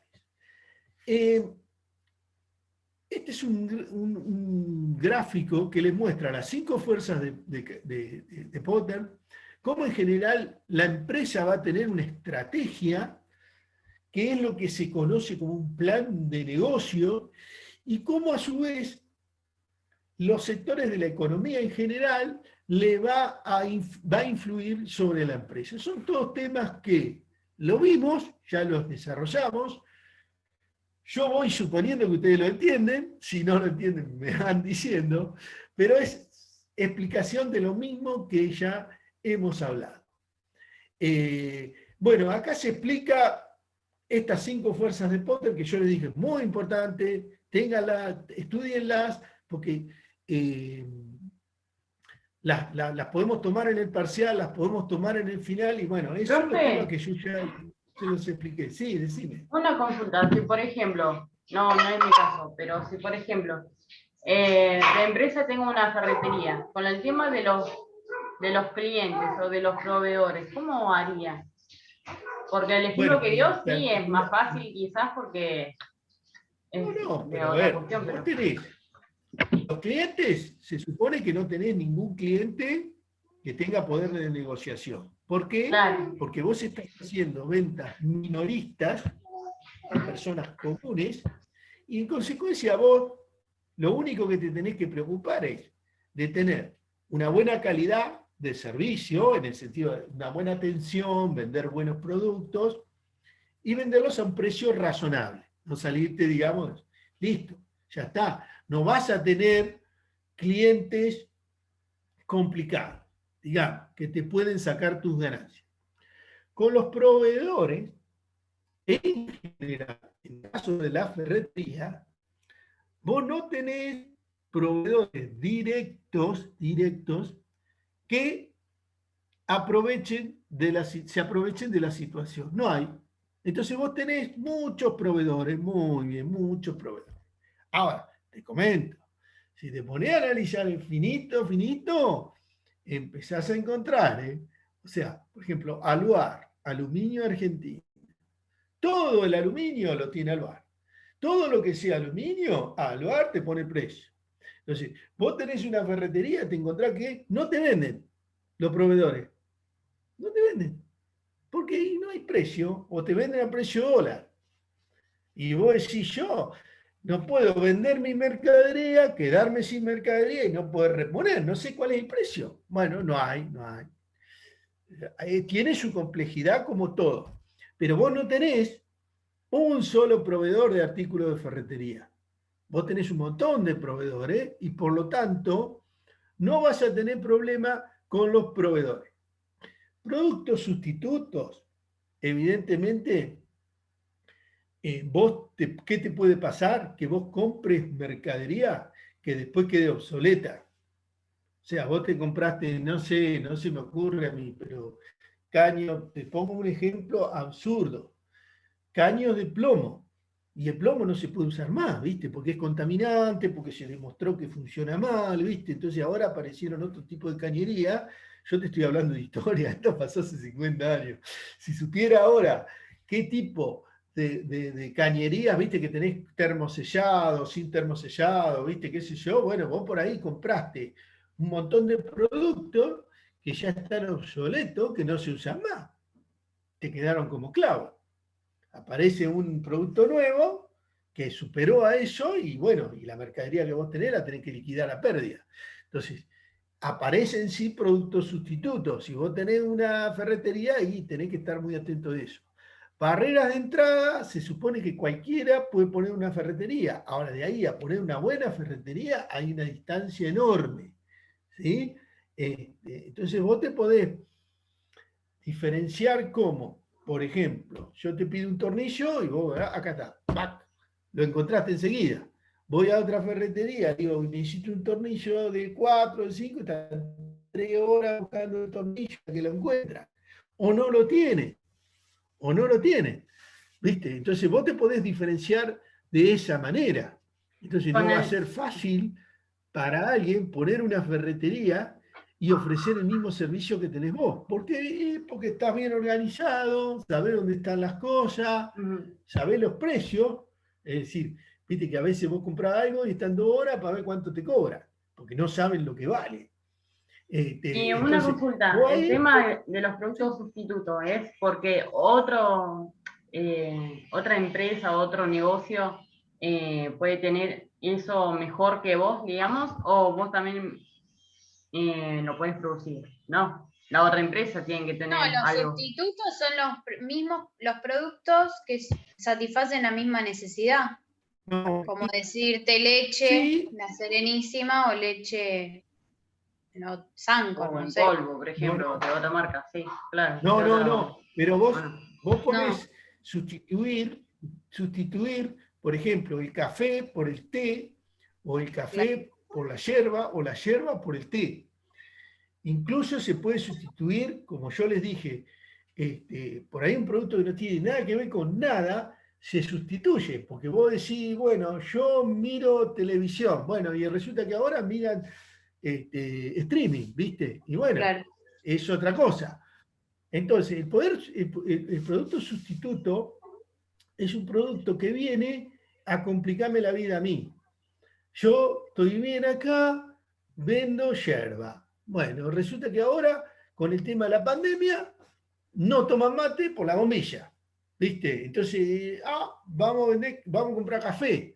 Entonces, resulta que ese producto sustituto me sacó gran parte de las ventas. ¿Por qué? Porque la gente se fue a otra cosa. O se pusieron a tomar jugo de naranja. Y vos me dirás, ¿qué tiene que ver el jugo de naranja con el mate? En teoría no tiene nada que ver, pero si la gente cambia su comportamiento social, son estos. Esto ustedes lo pueden ver más fácil en las cuestiones artísticas o los espectáculos. Si yo soy músico, ¿no es cierto? Y tengo mucho éxito, bueno, salió otro cantante y me pasó por arriba. Y lo mío, no, los discos que vieron que a veces van a comprar un disco y, bueno, ahora no se vende más discos, pero bueno, un artista hoy es famoso, dentro de un año no lo conoce nadie. Es decir, ¿por qué? Porque lo cambiaron por otro, se escucha otro tipo de música. Esto pasa también con la ropa, donde, bueno, ahora se usa una ropa, después se usa otro tipo de ropa, qué sé yo. Los gamulanes se usaban cuando yo era chico y resulta que se ahora se usan, profe. 5 años de nuevo. Se usan de nuevo y bueno, ¿viste? Es decir, y las son cosas muy calentitos. ¿viste? Se sustituyen productos, pero a veces se sustituyen por productos que no tienen nada que ver con nada, pero bueno, la gente es libre y la gente consume lo que quiere. Por eso yo les digo, de este tipo de cosas yo tengo que estar muy atento a estos cambios de conducta de la población y a los productos que ofrece la competencia. Porque bueno, por decir algo, ahora vieron que es muy fácil comprar cosas en China, comprar cosas por internet, comprar cosas en Buenos Aires. Entonces, si la gente empieza a cambiar la forma de comprar, bueno, yo tengo que darme cuenta que ahora me están entrando cosas de China, por ejemplo. Entonces, yo me tengo que adaptar, por eso decimos, la empresa tiene que estar en relación con el ambiente. ¿Y para qué? Para mantener la estabilidad y no tener los problemas que suelen tener las empresas. Bueno, vamos al circuito operativo. El circuito operativo, como lo dice ahí arriba, es ciclo. Dinero, mercadería, dinero. Es el tiempo que tiene que cumplir todo ese proceso de producción para ofrecer un bien o un servicio. Toda empresa, no importa su tamaño, la chiquitita, la grande, va a tener que movilizar su estructura. ¿Para qué? Para ofrecer un servicio o para vender un bien. Ese ciclo operativo va completo, desde que compro una materia prima, produzco el bien, lo vendo y termina en el cobro. Acuérdense eso. No termina con la producción, no termina con la venta, sino que termina cuando se cobra. Entonces, ese proceso no siempre sigue esta etapa, es decir, comprar, vender, cobrar, pagar. Comprar, fabricar, vender, cobrar, pagar. ¿Por qué? Porque a veces yo vendo y no me pagan. Vendo a 6 meses o vendo a 3 meses. Entonces, este ciclo no es tan lineal y tan simple como parece. Para los servicios, obviamente, compro algo, lo vendo, lo cobro y lo pago. En la manufactura lo tengo que fabricar. Me va a aparecer materia prima, me va a aparecer producción en proceso y productos terminados. Pero en esencia es lo mismo. El ciclo operativo es muy importante. ¿Por qué? Porque tengo en cuenta en ese ciclo a los proveedores y a los clientes. Los proveedores son fundamentales porque sin los proveedores no puedo ofrecer ningún bien y ningún servicio. Y los clientes son fundamentales porque con ellos le vendo, cobro y con eso tengo la plata para poder seguir con ese circuito operativo y con ese ciclo operativo que siempre se representó como una rueda que va girando. Es muy importante que diferenciar el ciclo operativo del ciclo contable. No coincide. Es muy raro que el ciclo operativo y el ciclo contable coincidan. No van a coincidir. ¿Por qué? Porque el ciclo contable, como ustedes lo estudiaron en contabilidad, nosotros hacemos un corte. Generalmente a fin de ejercicio, 31 de diciembre, puede ser otro día, pero no importa, pues hacemos un corte. Y ahí hacemos el balance. Entonces, el ciclo contable empieza el 1 de enero, termina el 31 de diciembre. Abro el balance, hago todos los movimientos, llego al cierre del ejercicio, que no tiene nada que ver con el ciclo operativo. El ciclo operativo de la empresa tiene que ver, como lo vimos, con, en el caso de una manufactura, comprar la materia prima, fabricarla, venderla y cobrarla. Puede ser en un día, en un mes, 3 meses, lo que sea. Lo importante es, este sería un ciclo básico, que este ciclo siempre se cumpla, que yo, digamos, la empresa siempre lo garantice. ¿Por qué? Porque con este ciclo operativo es con el cual la empresa gana dinero. Es decir, este ciclo operativo básico pasa a ser de alguna manera el objetivo de la empresa. Porque si no tiene, nosotros no podemos garantizar este circuito operativo, la empresa se va a fundir y va a desaparecer. Ahora bien, en el pasado, y cuando hablamos del pasado me estoy yendo 100 años para atrás, la estrella, lo más importante era el circuito operativo. O sea, acá nos estamos yendo a lo que ustedes estudiaron como el Fordismo, cómo hizo Henry Ford para ser el hombre más rico del mundo. Que estaría bueno que leyeran la vida de Henry Ford. Les va a servir leer la vida de Henry Ford. Ustedes me dirán, bueno, pero es la vida de alguien de hace 100 años, más de 100 años, no importa. Es importante que la entiendan, que la lean, porque les va a enseñar mucho. Les muestra cómo una persona común, como pueden ser ustedes, ni más ni menos que ustedes, puede transformarse en el hombre más rico del mundo, con una serie de ideas que él tenía, que aplicó, que podrán ser polémicas o no, pero que es muy importante que la entiendan. Ustedes me dirán, bueno, pero yo entiendo la vida de Henry Ford, fue una cosa que pasó hace más de 100 años. Hoy el mundo es muy distinto. Hoy, si no sos un millonario de movida, no moviste de ahí, no vas a ser el hombre más rico del mundo. No es así.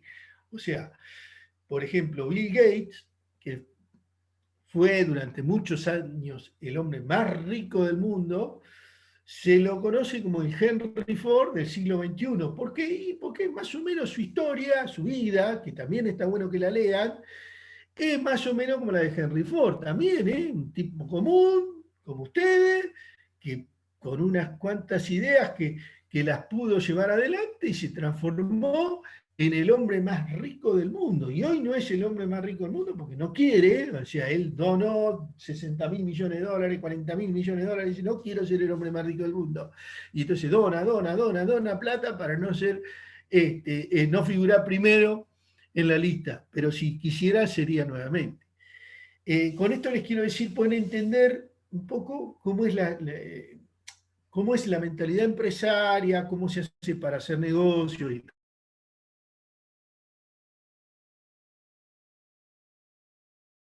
todo eso. Digamos que en la época de Henry Ford, si vos producías algo, tenías éxito. Entonces, lo importante era que la empresa produjera. Después se produce un gran cambio, que ustedes lo han estudiado, que surge con el marketing. Entonces, ese cambio, que donde ya lo más importante en la empresa no es la producción, sino los clientes, bueno, ese gran cambio hizo que de alguna manera este circuito operativo dejara de ser la estrella de la empresa, y la estrella de la empresa pasó a ser el marketing. Que ustedes lo estudiaron, nosotros no lo vamos a estudiar, pero eso no quiere decir que el circuito operativo no sea importante. La empresa tiene que garantizar que ese circuito operativo funcione. Si no funciona, la empresa no va a poder funcionar. Entonces el analista va a tener que analizar el circuito operativo, que implica en esencia comprar bienes y vender bienes. Esto, si es una fábrica, lo vamos a producir, lo vamos a pagar, los vamos a comercializar, integrar, cobrar, financiar. Es muy simple, o sea, es comprar, producir, comercializar, entregar, cobrar, financiar y pagar. Listo, volver a comprar. Un circuito que sigue empezando, que no hace falta que lo explique demasiado porque ustedes lo entienden.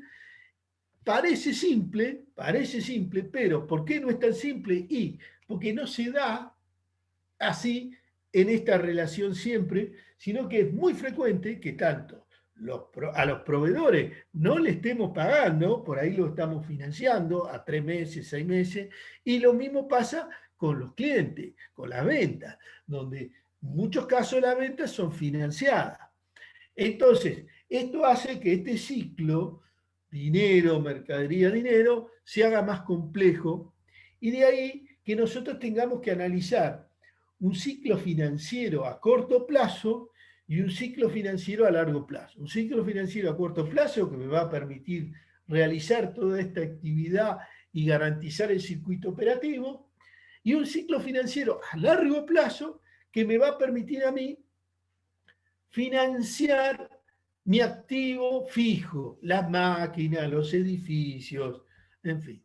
Ese análisis lo tenemos que hacer. Tengo que sacar, para hacer el análisis del ciclo operativo a corto plazo, cuánto tiempo le pago a los proveedores, cuál es el plazo en el que tengo en stock mi mercadería. Se supone que si yo, por ejemplo, a mis clientes les vendo a 30 días, yo a los proveedores les tendría que pagar a 30 días. De esa forma, si hay una relación entre el ciclo en el que le pago a los proveedores con el ciclo que le cobro a los clientes, mantengo un equilibrio. Pero si yo, por ejemplo, a mis proveedores les pago de contado, pero a mis clientes les vendo a 30 días o a 60 días, lo que voy a tener es un desfasaje financiero. Y ahí podemos llegar a tener problemas, la empresa puede tener problemas. Entonces, esto se puede analizar desde la empresa, toda la circulación financiera, tanto a corto plazo como a largo plazo, y yo voy a poder saber si la empresa puede cumplir con este ciclo operativo normalmente o no. Yo voy a tener distintas técnicas para saber si la empresa está bien, analizando el balance, analizo a la empresa, analizo el mercado, analizo la tecnología, o sea, el entorno, pero también la empresa y la parte competitiva, lo que conversamos recién, el microentorno y el macroentorno de la empresa. Obviamente, la empresa va a tener metas competitivas que tienen que ver con la producción, pero también va a tener metas financieras. Y en este aspecto, es lo que yo les decía, que desde el punto de vista financiero, yo tengo que garantizar que voy a poder financiar a corto plazo y a largo plazo. ¿Y qué tengo que financiar? Bueno, tengo que financiar no solo mi ciclo operativo, sino que también voy a tener que financiar mi política de inversiones y también mi política de dividendos.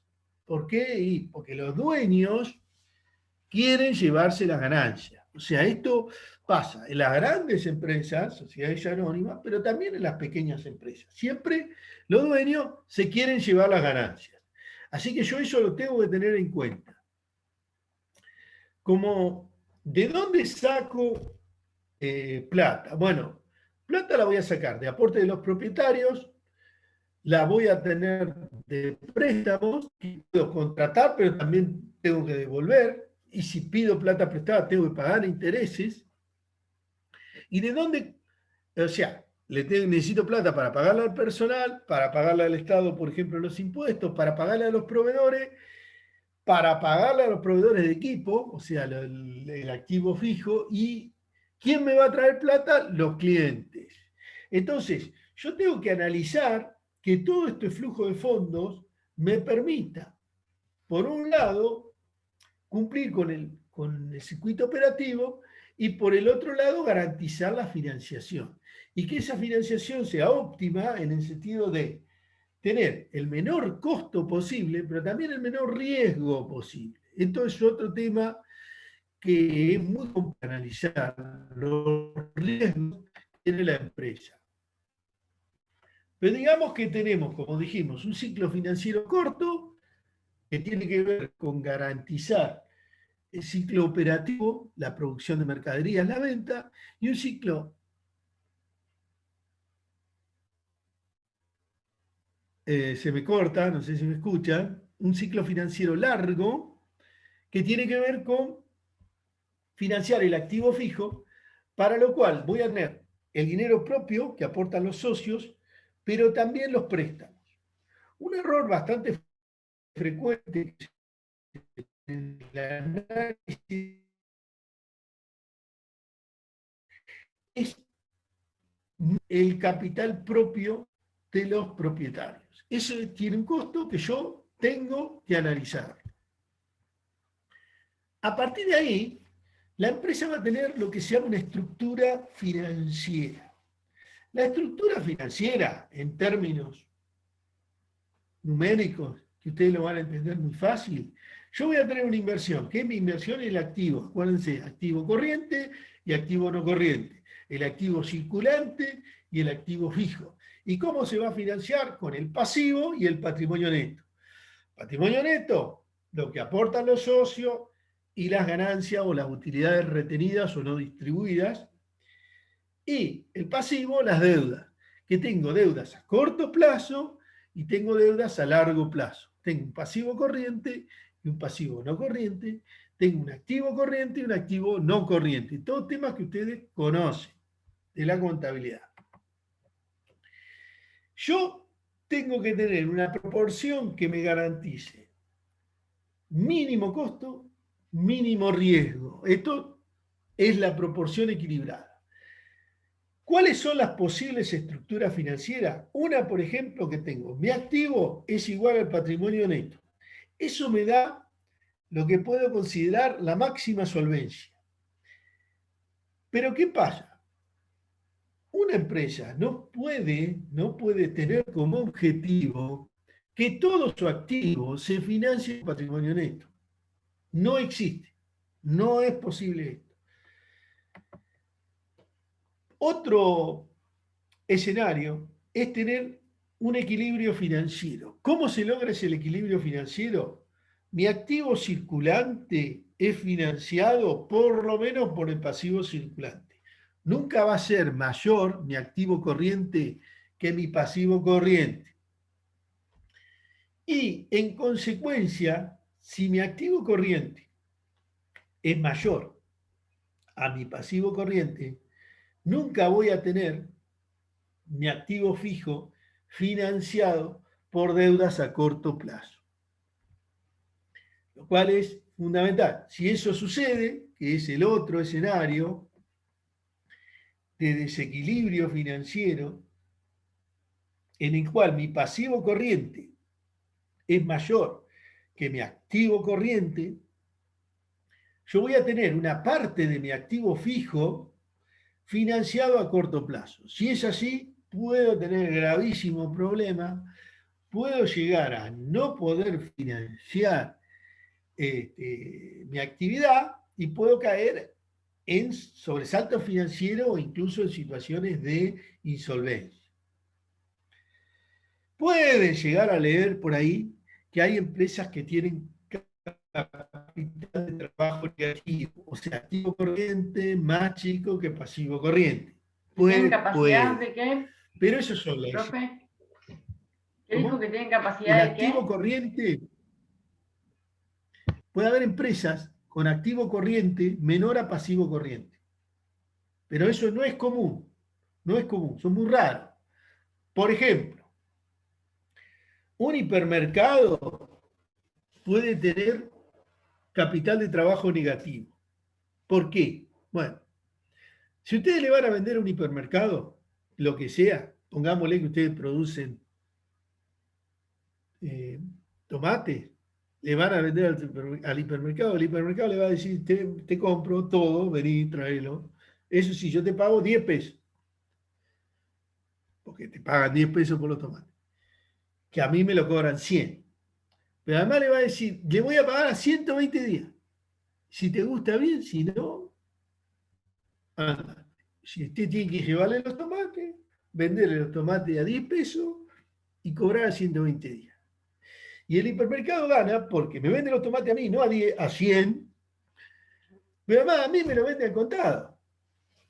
Entonces, como el hipermercado tiene caja todos los días, cobra al contado y paga 120 días, puede ganar plata porque compra 10 y vende a 100, pero también gana plata porque vende al contado y paga 120 días. Entonces esa plata la invierte. ¿Para qué? Para ganar más plata todavía. Pero eso, volvemos a lo mismo, son ejemplos que no existen. Ojalá todas las empresas fueran así. Entonces, si vos me das a mí las cabinas de peaje, yo te digo, yo trabajo en capital de trabajo negativo. Si yo lo único que tengo que hacer es poner en la ventanilla, pasen, cobro, toma el contado, corto el pasto.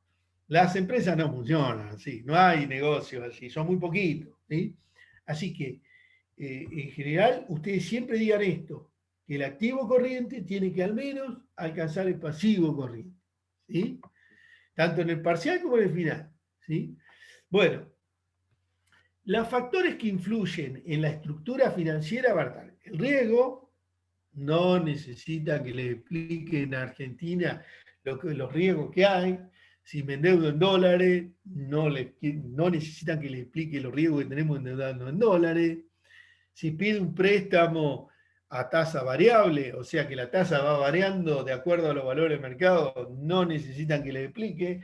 Hoy está 10, mañana 20, a 30. Bueno, fiscalidad tiene que ver con los impuestos. A veces pagamos menos impuestos si nos endeudamos y puede influir. Flexibilidad financiera, esto tiene que ver con el acceso al crédito. A veces tengo mucho acceso al crédito, me dan plata, a veces no tengo nada de acceso al crédito. Y después tiene que ver con las actitudes de los administradores. Hay algunos que son muy conservadores, no quieren endeudarse, y otros que son más agresivos, se arriesgan mal, se endeudan, no tienen demasiados problemas. A partir de ahí, yo tengo una estructura financiera que va a ser la óptima de acuerdo a esa relación, acuérdense, entre riesgo y costo. Esa es una relación que va a estar siempre en esta cátedra. En esta cátedra siempre vamos a ver relación entre riesgo y rentabilidad, que vendría a ser las dos caras de la misma moneda. A mayor riesgo, ¿qué voy a pedir? Más rentabilidad. A menor riesgo voy a poder tener menos rentabilidad. Esto también pasa porque, por ejemplo, los propietarios, o sea, por ejemplo, los accionistas, si ven que la empresa se está endeudando, lo que van a exigirle al administrador, que gane más. Porque dice, ¿cómo? La empresa se está endeudando mucho, esto lo vamos a ver a lo largo de la cátedra, que es lo que se llama la palanca financiera o el leverage, no sé si lo han escuchado alguna vez, pero es cómo ganan mucha plata las empresas. Las empresas, si ustedes son muy exitosos con una empresa, tiene una alta rentabilidad, les conviene endeudarse. ¿Por qué? Porque lo que pagan por intereses es más bajo que lo que ganan con la actividad de la empresa. Entonces, no solo ganan dinero con el capital propio, sino que ganan dinero con el capital de los demás. Este apalancamiento financiero lleva a que las empresas se endeuden mucho. Y cuando las empresas se endeudan mucho, un cambio en el mercado puede hacer que las empresas se fundan. Y pasa algo muy frecuente, que lo van a ver, pasa hoy, pasó antes y lo van a ver en el futuro. Empresas que andan muy bien, que usted dice, esta empresa anda bárbaro, gana mucho dinero y de repente quebró. Desapareció. No es que desapareció la empresa entra en convocatoria de acreedores y ¿quién se queda con la empresa? Los deudores, los acreedores.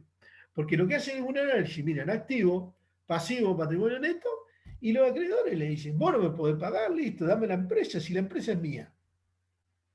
Si toda la deuda representa a la empresa, listo, adentro, yo me quedo con la empresa. Y así desaparecen muchas empresas o muchos pierden la empresa por hacer este tipo de estructura de financiación.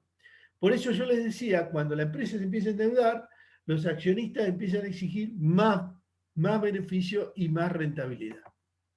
Bueno, terminé con la unidad 2. Bueno, ¿tienen alguna duda, chicas? ¿No?